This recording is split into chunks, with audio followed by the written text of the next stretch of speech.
Horror is one of the most varied genres to ever exist, whether a book, film, game, or something else. It's certainly my preferred genre, and mixing that into my favorite type of video games, RPGs, is like a match made in heaven. Whether you like Japanese RPGs, strategy RPGs, or another lovely flavor, I have a feeling one of these might interest you. Let's get started with a weird one, Linda Cubed. I'm actually quite fond of the PC Engine, the Japanese variant of the TurboGrafx-16, which I didn't have. It came out in 1987, so the NES was still alive, and the Genesis was set to come out a year later. While it was still an 8-bit console, it was able to process up to 16-bit a few years before the Super Nintendo, and it had over 500 colors on screen at one time. On top of all that, they used both cue cards and CDs. Besides its technical prowess, the PC Engine has quite an extensive library of weird and very Japanese games that felt more like they belonged on a PC 98 than a home console. I'm not going to explain too much about the 98, but it was a home computer that had a lot of hentai, and a lot of sci-fi visual novels. Policenauts came out on it too. There are multiple ports of this game, with one being a remake with overhauled graphics on the PS1, and lastly on the Saturn, called Lisa Cubed Again. Every port after the PC Engine is a less gory version, but that doesn't mean the actual story is any watered down. It just means less blood. The pixel art and cutscenes look significantly better on both later consoles as well.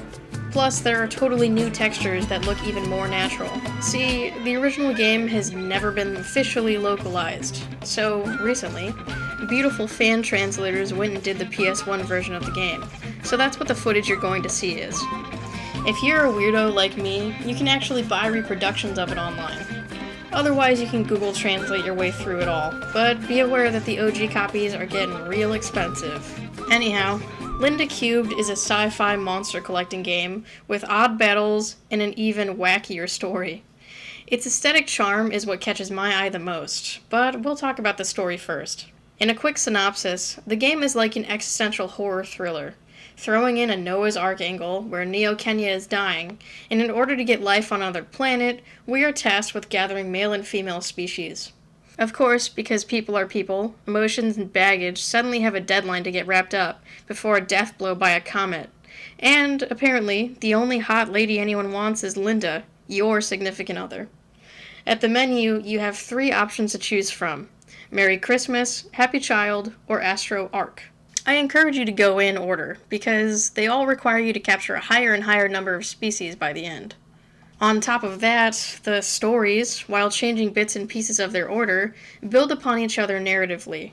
For example, the first scenario has a Santa-clad killer, years before Art the Clown, on top of a vampire clan set to take Linda from you.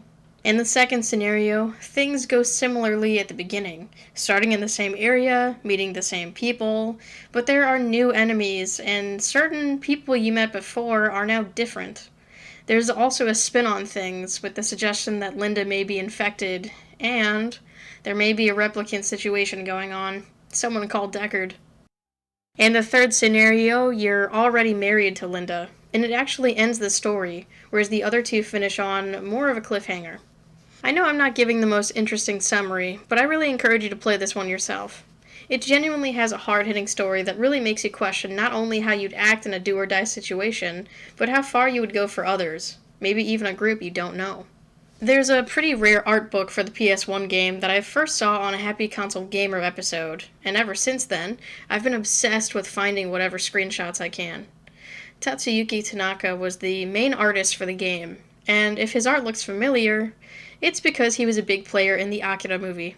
Go figure. Every one of his illustrations have such interesting poses, and the settings he has them in feel natural. The colors of both the backgrounds and characters are muted where needed, and exaggerated when necessary. I love the soft, washed-out palette so much, but I'm probably biased since I do that in my own work pretty often.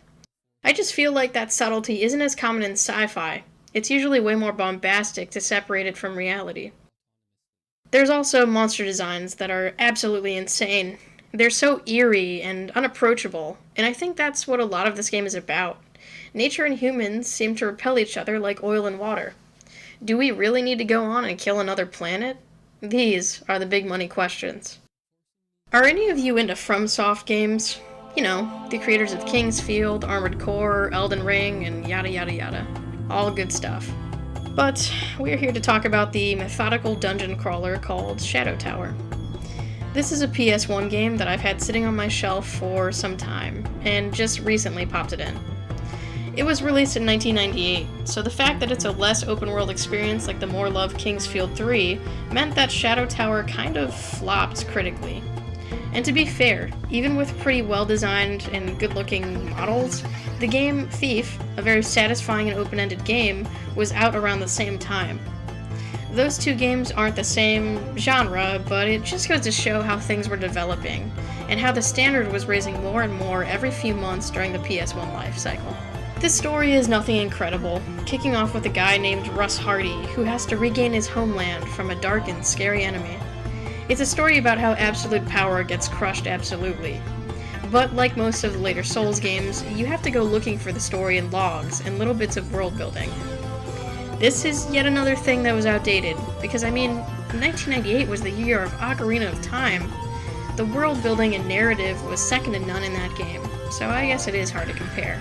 Still, I think what is here is interesting enough, but the biggest focus is certainly the combat. It's tough, and you really have to spend time learning when to dodge and when to attack.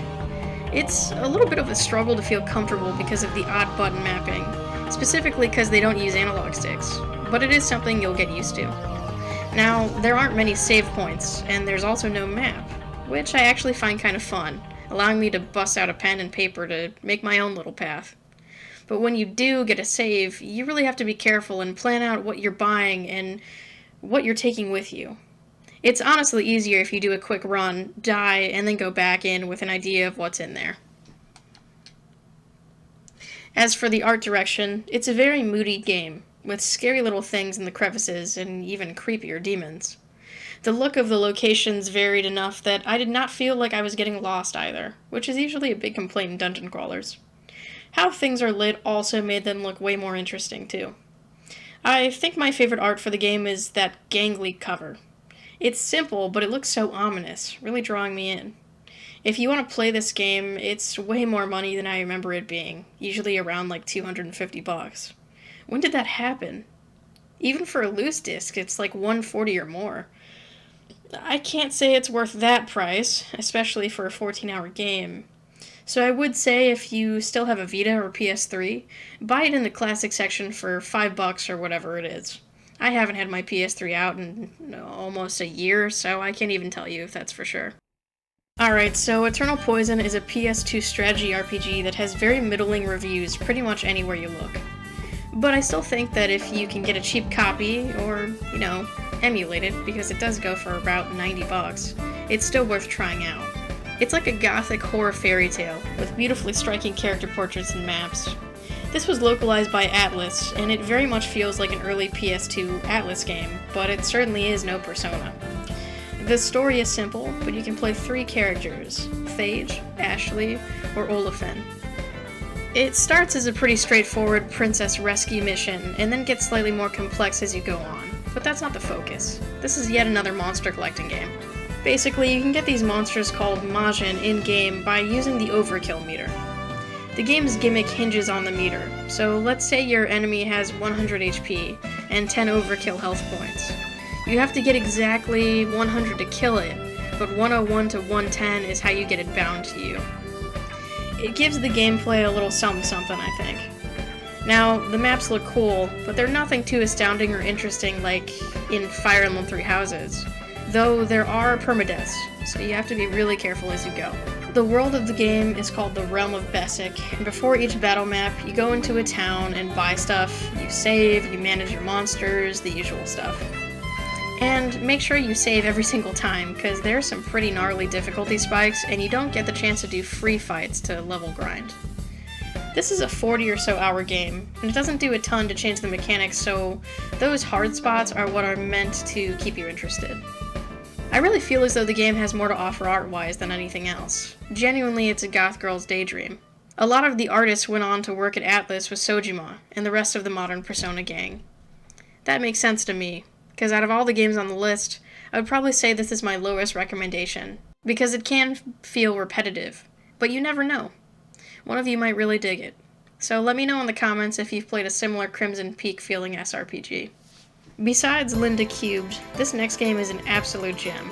We're talking about Codela on PS1.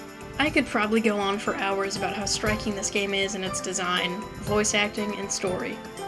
Codela is the predecessor to the Shadow Hearts trilogy on PS2, other great horror RPGs. While those later games have more humor and oddness, this game is a bit more grounded, if you can say witches and ghosties are grounded. But it has this late 1800s Welsh castle setting with a mysterious little story about dangerous people, both alive and dead. The lead protagonist, Codela, teams up with a thief, Edward, and a bishop, James, but they're far from trusting of one another. Each of them have very different motives, and even more different ideologies. The story hinges on their charm, and some of the most interesting moments come from how each one individually reacts to what's happening around them. Sometimes I actually found the story moving too, with some heavier moments you aren't necessarily expecting to go down. There are demons to battle, and it plays out like a chess game, where you move, then they move, and while the game can be difficult, if you know the best way to increase your stats, the fights can become a breeze. I recommend playing it without a guide for the first time, or at least until you start feeling like it's too hard. Keep in mind that Codela is meant to be the far-back attacker who boosts your allies, while James is great at shooting, and Edward is your tank, getting right up on enemies. A lot of people say combat is the weakest link, but I found it quite fun, and really rewarding as you fight some threatening demons. As you move around each jaw-droppingly gorgeous pre-rendered room, there are fixed camera angles, tank controls, and puzzles to solve. Much like most games of the time, try to interact with as many things as possible, and really listen to what some of the characters tell you, because at times, things can be cryptic. A lot of the story gets told to you by surprisingly well-animated cutscenes that skip the dramatic flailing and stay more natural, with little nods and waves here or there. They used early motion capture software to get this, too. But, again, the voice acting is insane, especially for Codela. Just listen to her. Yes, I did have a childhood. I was born in a small town in Wales, right off the banks of the Taliesin River. The amount of emotion is unheard of for the time, and it doesn't feel tacky at all, at least to me. Her voice actress, Viviana Bateman, doesn't seem to have done much outside of this, so that's really a shame. As you can tell, this game is so atmospheric, and the creative team went to Wales in person in order to chat with people and take copious amounts of photos. A job well done, but with little financial success. Isn't that always the case? Somehow, it still led to Shadow Hearts, but I doubt much of the same team was involved with that. And because the demand for a game with a lower print run is fairly high in the collector market, it's been expensive even before COVID. In the US, this is a $250 plus game, but if you have a modded system, the PAL copy goes for a more reasonable $65 or so. But also, this game is dubbed in English no matter the region, so you can get the cheapest Japanese release for $30 or less. The only issue would be the menus, and there really are a lot of them. It's also not popular enough to have a PSN release, so that really blows. A few years ago, I saved up and got a copy for $100, and I thought that was insane money at the time. Now here we are, buying $69.99 games for PS5. I love video games. Lastly, we have Blank Dream, a very niche little game from RPG Maker. There's definitely not a localized physical version, unfortunately. It's a very short hour-and-a-half game that gets straight to the point, opening with a suicide, and leading you through a story about regaining your identity and your reason to go on living, by engaging with the world and talking with other struggling characters. Now, there are many puzzles, some exploration, and lots of talking, but there really isn't any combat, and if that's a pass to you, so be it. But I feel like the story here can be greatly meaningful to a person whose life it comes into at the right time. I always say, the greatest games have to hit you when it's their time, not when you force it. This gives the vibes of Omori, maybe even some Undertale, but not nearly as witty. Its dark themes are very real, and that's the horror of it to me. Although the creators of this game had little to work with, they really did a lot with the assets they had. including some music, interesting areas, and character designs that felt like early 2000s slice of life anime, like Air or something like that. It's a vibe. I really like it. And I was surprised by how many characters are in it, and how different each one looks despite most of them just being in school uniforms. Like I said, there's a ton of dialogue, making it feel like a visual novel more than an RPG.